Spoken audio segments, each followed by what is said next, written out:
I wasn't supposed to be home that night. That fact matters more than anything. I'd told Emily I'd be back Saturday. She even double-checked my flight info before I left. A 2-day work trip to Chicago, nothing out of the ordinary. She kissed me goodbye that Thursday morning with a half-smile, barely lifting her eyes from her phone. "Enjoy the windy city," she'd said, voice breezy, detached. Looking back, maybe that should have been my first clue.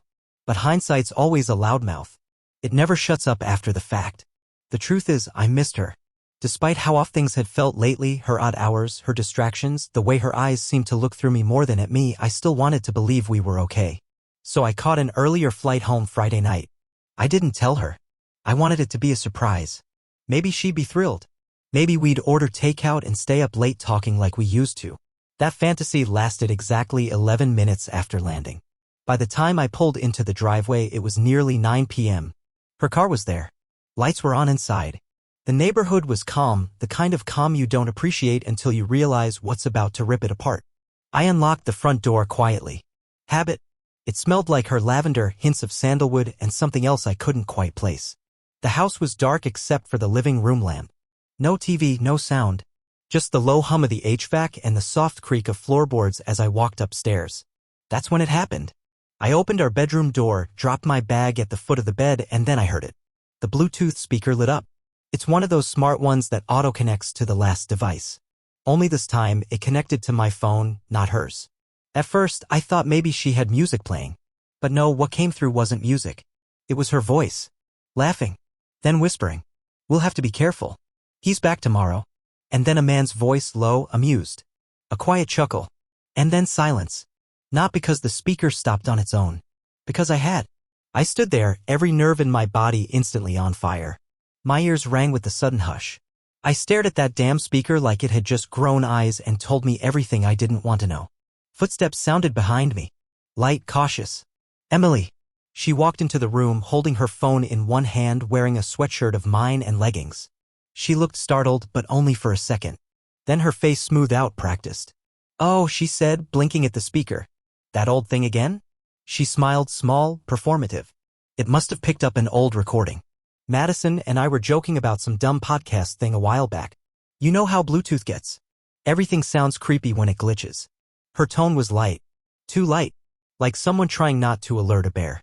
Like she was defusing a bomb. I didn't say anything. "Not yet." She laughed again, nervously this time, and waved her hand. "Seriously, Ree, don't look at me like that. It was just nonsense. And honestly, kinda weird of you to come back early and not say anything. That's a little, I don't know, invasive?" There it was. The pivot. I watched her closely. She didn't meet my eyes. She moved past me toward the dresser, casually setting her phone down like she hadn't just been caught whispering about hiding things to someone who was definitely not me. I could have said something. Asked who it was. Called her bluff. Instead, I nodded slowly. Like I bought it. Like she was right. But inside, something was calcifying. Not rage, not yet. Just something still. Cold. Final. That night, we barely talked. She told me she was tired, asked me not to overthink stuff, and went to bed early. I stayed up, sitting on the edge of the guest bed, scrolling through my phone, staring at nothing. I thought about how many times I'd dismissed that feeling, that gut punch that something was off. The late meetings. The phone turned face down. The perfume that wasn't hers. I used to be the guy who gave people the benefit of the doubt. Especially her.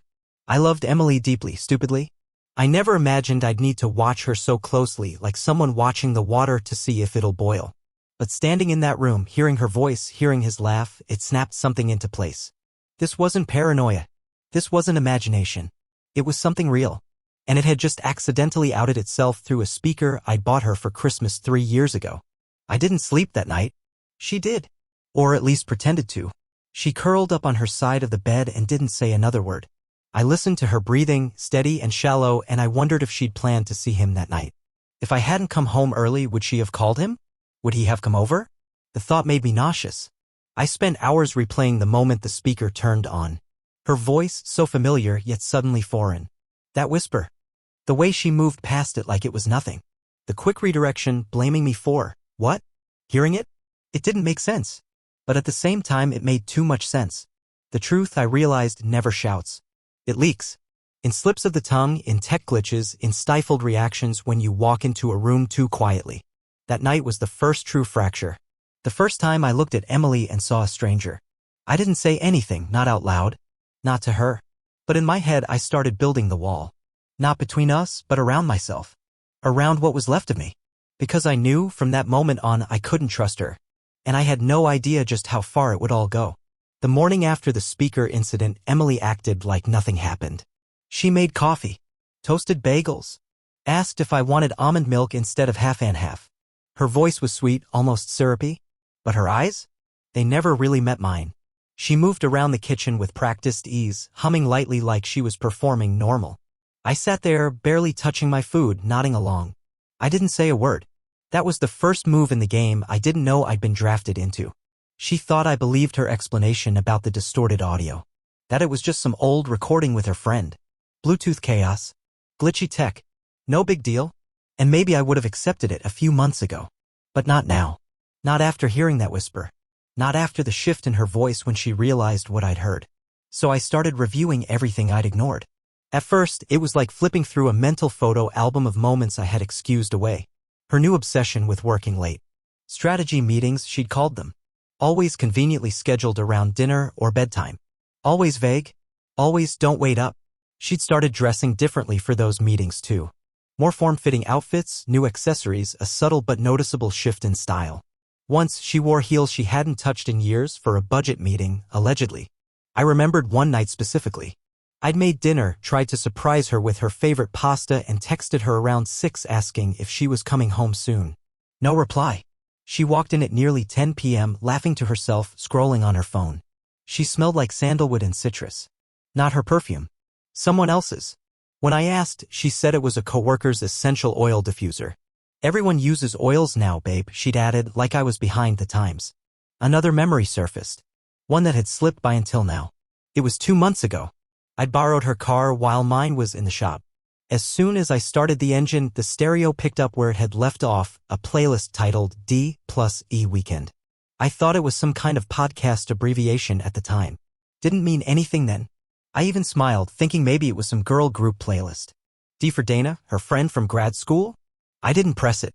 Now I did. D&E, Dylan and Emily. I'd heard the name before. Dylan. Former coworker. Used to sit next to her before his transfer. She brought him up once or twice over dinner when we first got married. He'd moved away, then back again. Recently rejoined her company in a different department. They bumped into each other again 6 months ago and she'd called it surreal. Apparently, surreal meant weekly meetings and inside jokes. Now it all hit different. The password changes started next. At first, it was just her phone. Then the laptop. Then the streaming services. Netflix logged her out on the living room TV. I asked her about it casually and she waved it off. IT made us do a full password reset at work and I just got in the habit, she'd said. Another drop in the bucket. I started taking mental notes.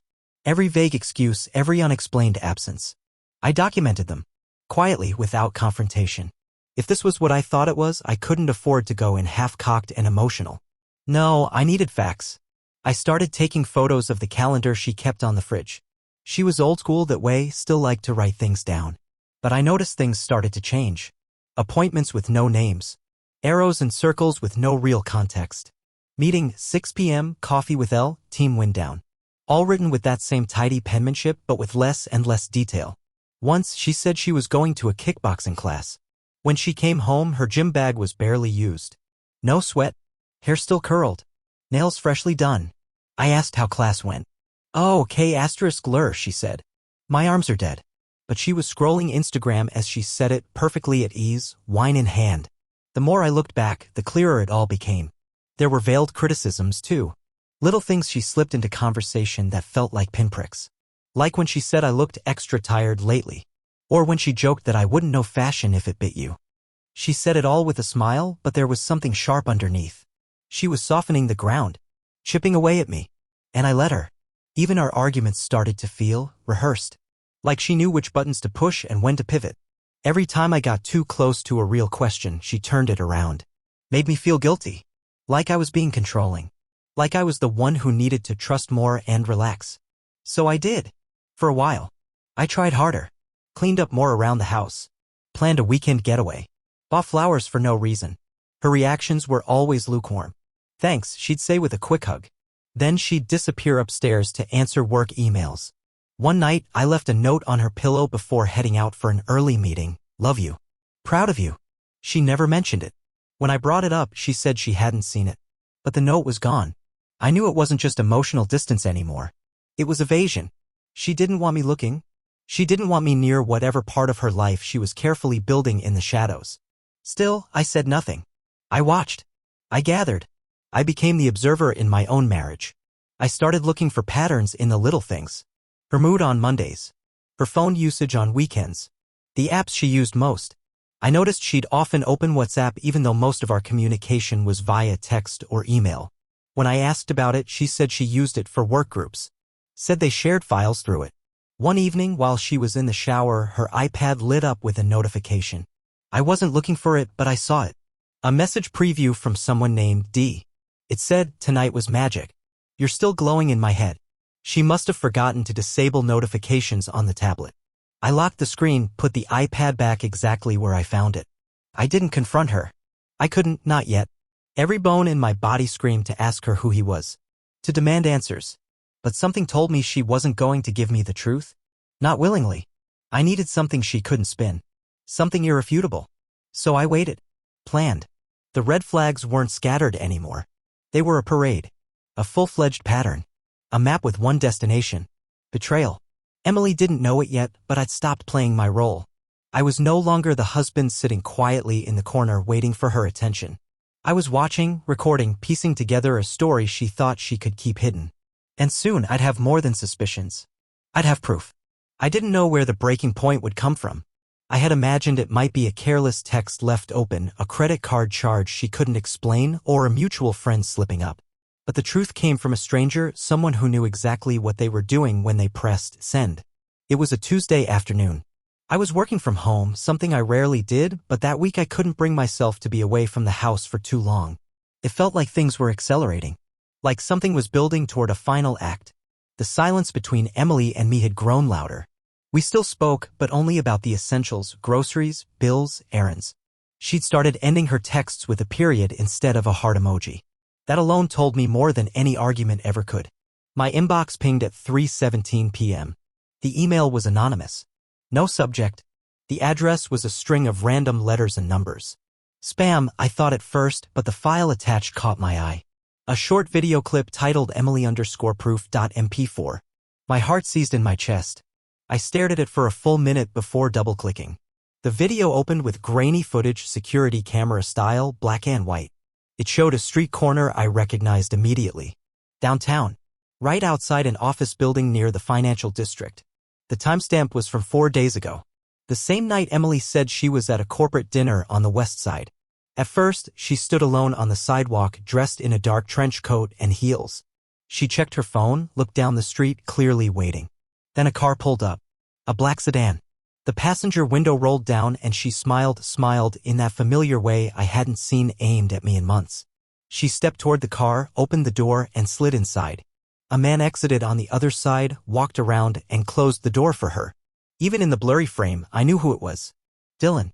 She leaned across the seat, said something I couldn't hear, and then they kissed. Just once. Not lingering. But it was an asterisk, mate. Familiar. Not something new. Something practiced. I closed the laptop and sat very still. My fingers trembled, but not from shock. I wasn't shocked. I was validated. Every late night, every whisper, every line now had a face and a timestamp. There it was. Confirmation. And yet I didn't cry. I didn't punch a wall or scream into a pillow. I thought I might. But instead I felt calm. A cold kind of clarity. Like standing in a room that had been slowly filling with gas. And someone had finally struck a match.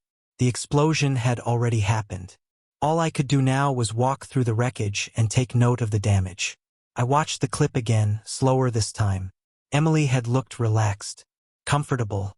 There was no sign of hesitation in her body language. No fear of being seen. Just confidence. As if this was routine. I transferred the video to an encrypted folder. Backed it up 3 different ways: cloud, USB, external drive. I didn't know who sent it, but I wasn't about to lose it. Then I opened a new note on my phone. Under the same title I'd been using for weeks now, Emily Observations. I added a new line. March 16th video evidence. Confirmed kiss with Dylan outside 125 Harlan Avenue 8:42 p.m. I didn't sleep that night. She got home late, again, claiming traffic had been awful. She smelled like hotel soap and barely looked at me as she kicked off her heels. "How was your day?" she asked, absent-mindedly scrolling through her messages. "Uneventful," I said. "Yours?" She smiled faintly. "Same. Just long. You know how it is." I nodded. I knew exactly how it was. For the first time since this had started unraveling, I looked at her not as someone I was losing, but as someone who had already left. Whatever piece of Emily that had once belonged to our marriage, our home, our vows, it was gone.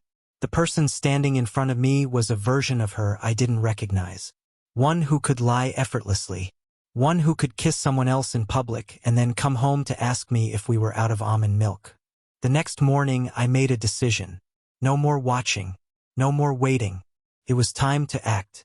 But I couldn't go at her with just this video. One clip, no audio, a grainy kiss. She'd find a way to spin it. Say it was out of context. Say it was goodbye or a favor or some other convenient fiction. I needed more. So I got creative. I started digging through old emails, shared files, long-forgotten backups. We had once used a shared Google account for a renovation project a few years back. I remembered setting up a secondary SIM card for that account so we could both upload receipts, PDFs, before and after photos. It had been dormant since. She probably assumed it was long deleted. She was wrong. When I logged in using the backup email and requested a password reset, it worked. I changed the credentials and slipped the new SIM into a burner phone I kept in the garage. A relic from an old work trip. And then I waited. I didn't have to wait long. Within 24 hours, I found the folder, Prep D+E, buried inside the shared Google Drive in a newly created directory. Inside were dozens of files, voice notes, **TS, images, transcripts. At first, I couldn't believe what I was seeing. One voice note, clear as day, had her voice, tight and focused, saying, "He's showing signs of stress. That'll help my case. If I position him as emotionally inconsistent, the court will take that into account. Especially with childcare." Childcare. She was talking about our daughter. Another file was labeled Custody Strategy, Revised. It was a document outlining potential statements, emotional triggers, ways to leverage my work schedule against me. Suggestions Dylan had clearly contributed to, based on the comments in the margin. I copied everything, downloaded and archived it to an offline drive. I created a secure digital footprint with timestamps, metadata, and backups. The betrayal was no longer personal. It was tactical, calculated. It wasn't just cheating. It was war. That night, I emailed my attorney. The message was short. "I have new evidence. We need to talk." Emily, meanwhile, had no idea. She still asked about the water bill. Still dropped passive-aggressive comments about my distance. Still played the part of the weary but dedicated wife. But I no longer played along. I no longer cared to, because the next time she lied, I'd already have the truth. And soon so would everyone else. I kept telling myself, don't move too fast. Let her believe she's still ahead. Emily had no clue what I'd found. Not just the video of her kissing Dylan. Not just the drive with her voice casually planning my psychological profile for court. She didn't know I had her words saved, her tactics outlined, her strategy laid bare like the blueprint of a heist. She still kissed me on the cheek when she left for work that Thursday morning. Still texted me a gif when she got her favorite spot at the cafe. Still said, "I love you," before bed. Like those words meant nothing. I said it back. My voice didn't even crack. I'd learned how to keep my face calm while everything inside me turned to glass. That morning, I sat at the kitchen table with a legal pad, phone on silent. One side of the page had facts. The other had options. Under facts, I listed 3/16 video evidence of infidelity. Prep D+E folder, documented strategy against me. Voice notes, Emily citing me as a custody liability. Metadata matching her cloud login timestamps. Under options, I had legal intervention, digital archiving, Real-time observation. Psychological positioning. It wasn't just about being betrayed anymore. This had crossed into something more sinister. Emily wasn't just trying to leave me. She was trying to break me on paper, paint me as unstable. The guy who couldn't handle himself, who maybe shouldn't have primary custody, who could be nudged into looking erratic if the right buttons were pressed. It was like reading a psychological takedown manual. One file had a list of emotional escalation triggers. I was listed by name. Things to say to make me snap. Things to withhold. Words that historically set me off. She was engineering a narrative where she was the overwhelmed mother married to a man too fragile to share parenting responsibilities. That was the moment something hardened in me. I wasn't just angry, I was ready. I scheduled an emergency consultation with my attorney the next day. We met in his office, a clean room with glass walls and quiet carpet like it had been built specifically for people about to detonate their lives. I need a strategy, I said, because I just found out I'm already the target of one.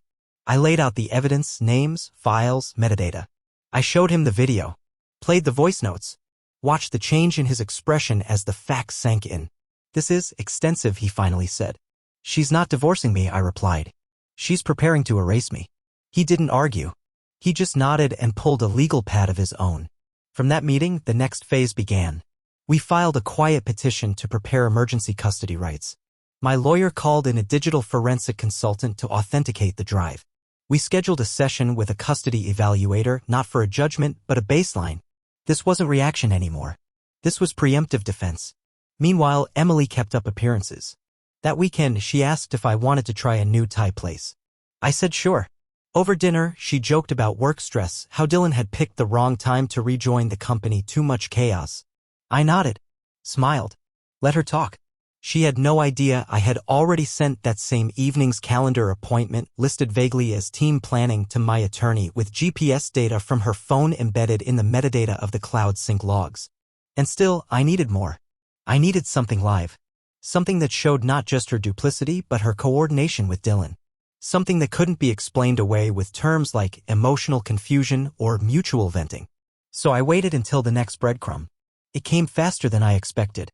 Emily had an entry in her calendar labeled Wellness Check, 3 p.m. Cafe Nest. I knew the place. Quiet, tucked in a suburb 20 minutes out of town. She never mentioned it before. I arrived an hour early and chose a booth in the far corner, sunglasses on, laptop open. I looked like a freelancer. Half the cafe did. No one paid me any attention. At exactly 2:58 p.m. she walked in. Alone, at first. She wore that same navy pea coat I bought her for our anniversary 2 years ago. It made me sick to see it now. She ordered coffee, then sat at a table by the window, opened her laptop, and waited. 5 minutes later, Dylan arrived. He kissed her on the cheek before sitting down.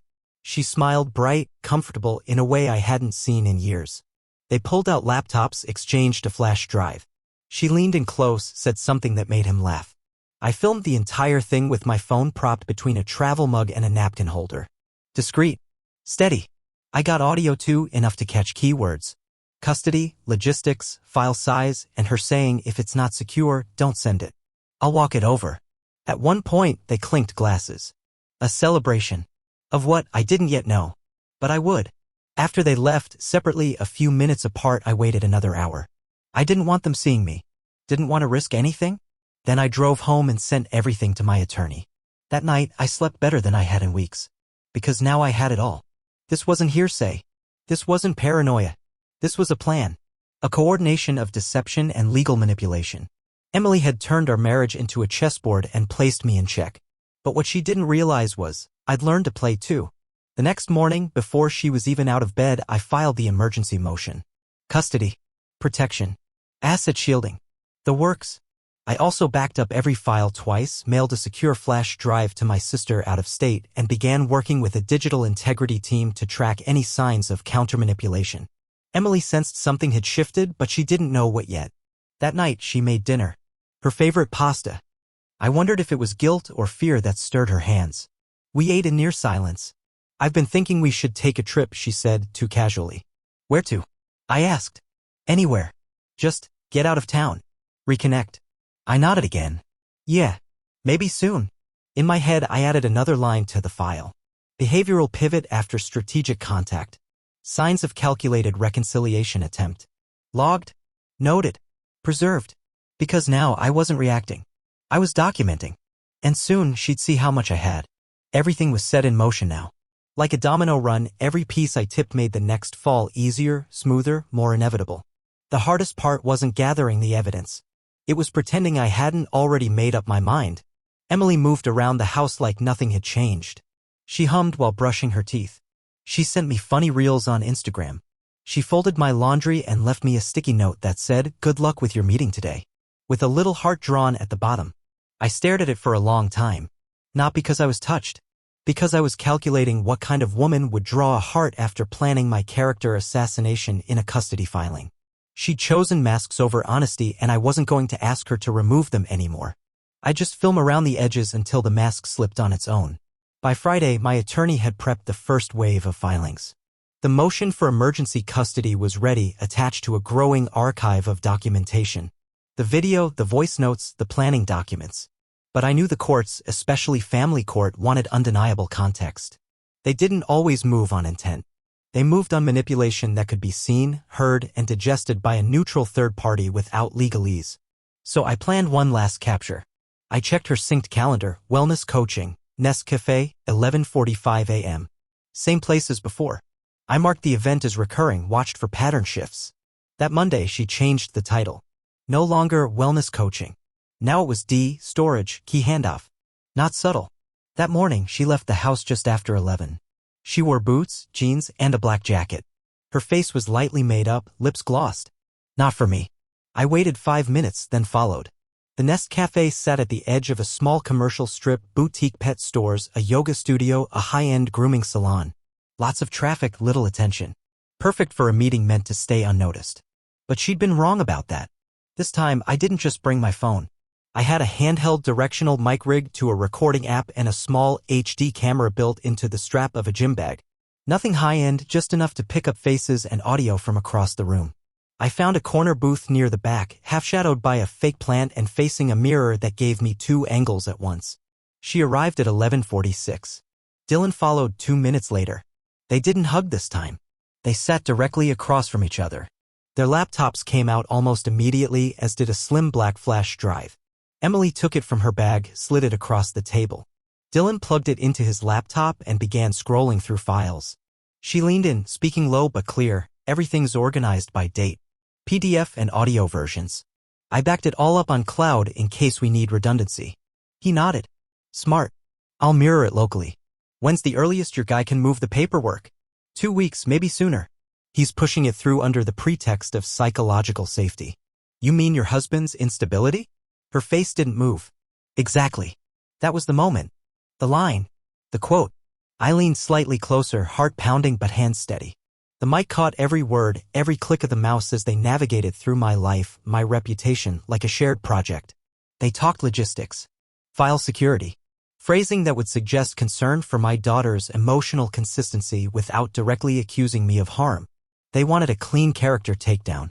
Not an attack, just enough implication that I looked like a risk. Emily said if we can show just one incident, one outburst, we can anchor the whole thing around that. He asked, "What about video?" She shook her head. "He's careful now. But verbal reactions might still help. He doesn't know I'm logging notes." Logging notes? In her phone? On paper? I wouldn't put it past her to be writing. Ryan raised his voice today, 2:38 p.m., while I asked what kind of milk we needed. As they spoke, I angled my phone up beneath the table, capturing audio backup through my leg mic. I checked the screen. Everything was recording clean. Crystal. At one point, she laughed. Dylan touched her hand just briefly. That flash of an asterisk Macy snapped something in me, not heartbreak. Not rage. Just a deeper understanding of what I was dealing with. Emily wasn't confused. She wasn't lost. She wasn't trapped in a marriage she couldn't leave. She was building a bridge to another life, brick by brick, and setting fire to the one she had with me just far enough behind her to keep her footprints warm. They left the cafe separately again. I waited. When I was sure they were gone, I copied the files to my cloud drive, encrypted them, and backed them to my external SSD. Then I called my lawyer. "I have it," I said. "Video, audio, dialogue, intent, transfer of materials. All of it." He didn't ask for clarification. "We'll file by 10 a.m. tomorrow," he said. The filing happened quietly. No announcement, no confrontation. Emily still came home that night like nothing had changed. She dropped her bag on the couch, kicked off her boots, and smiled at me as she passed through the kitchen. I smiled back. That night, I didn't bring it up. I didn't yell. I didn't even ask where she'd been. We watched TV like normal. Ate reheated leftovers. She was texting under the table again. Probably Dylan. I didn't care. Because the next morning, she was served. It happened just after she dropped our daughter off at school. A process server met her at the end of the parking lot. I didn't see it, but my attorney got a timestamp confirmation from the GPS tag on her phone's movement pattern. She accepted the papers with a frown, scanned the front page, and immediately tried calling me. I let it ring out. Then again. And again. By the time I picked up, I was already sitting with my attorney. The documents were filed. Emergency custody motion submitted. Full evidence package attached. A judge would review it all by end of day. When I answered, her voice was tight, low. Controlled panic. Ryan, what is this? You tell me, I said evenly. You wrote it. I don't understand, this came out of nowhere. Why wouldn't you talk to me first? I almost laughed. Emily, I said slowly, I've spent weeks watching you plan to erase me from my daughter's life. You handed Dylan a flash drive with files about me. You recorded strategies for a custody case before you even told me you wanted one. Don't act surprised now. There was silence. She tried again, softer this time. We can still talk. We don't need lawyers. We've been talking, I said. I just finally stopped pretending to believe you. She started to cry. I didn't respond. Then she got angry. You think this will work? You think dragging me into court will solve anything? I can fight back. You already are, I said. I'm just catching up. And I hung up. Later that afternoon, the court approved temporary custody in my favor, pending full hearing. Based on the risk of reputational manipulation and the compiled documentation, the judge issued a motion to freeze any parallel filings from Emily's side until the hearing. That night, Emily didn't come home. I didn't expect her to. Instead, I printed out every file, every email, every photo, and placed them in a folder labeled Contingency, Phase 1. Because this wasn't over. But it was no longer her game. Now it was mine. Court didn't feel like justice. It felt like surgery. Everything was laid bare, intentions, strategies, documents.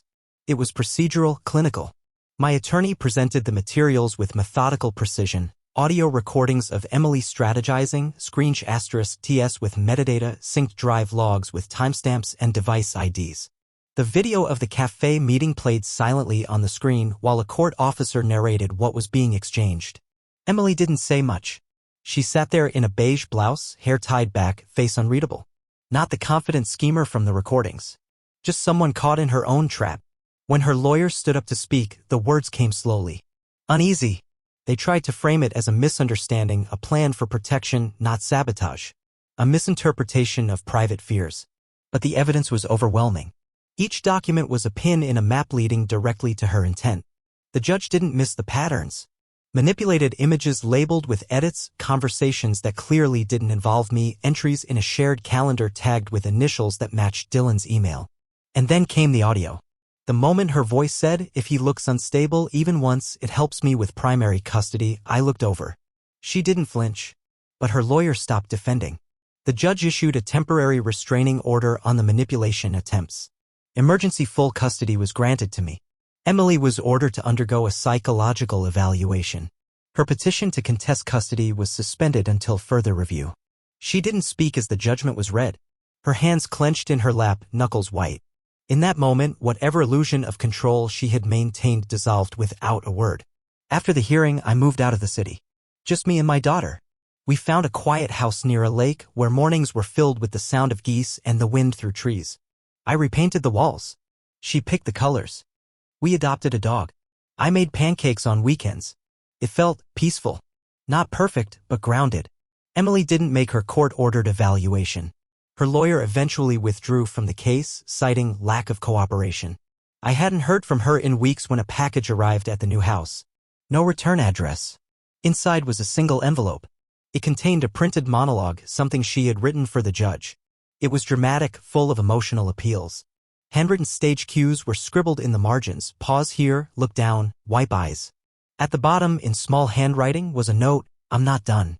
It wasn't a threat, not exactly. It was a signal that she still thought this was a performance. I scanned the document, logged it, and sent it to my lawyer. She hadn't just crossed the line. She'd abandoned the script of reality altogether. But I wasn't reacting anymore. I was defending. And I was ready.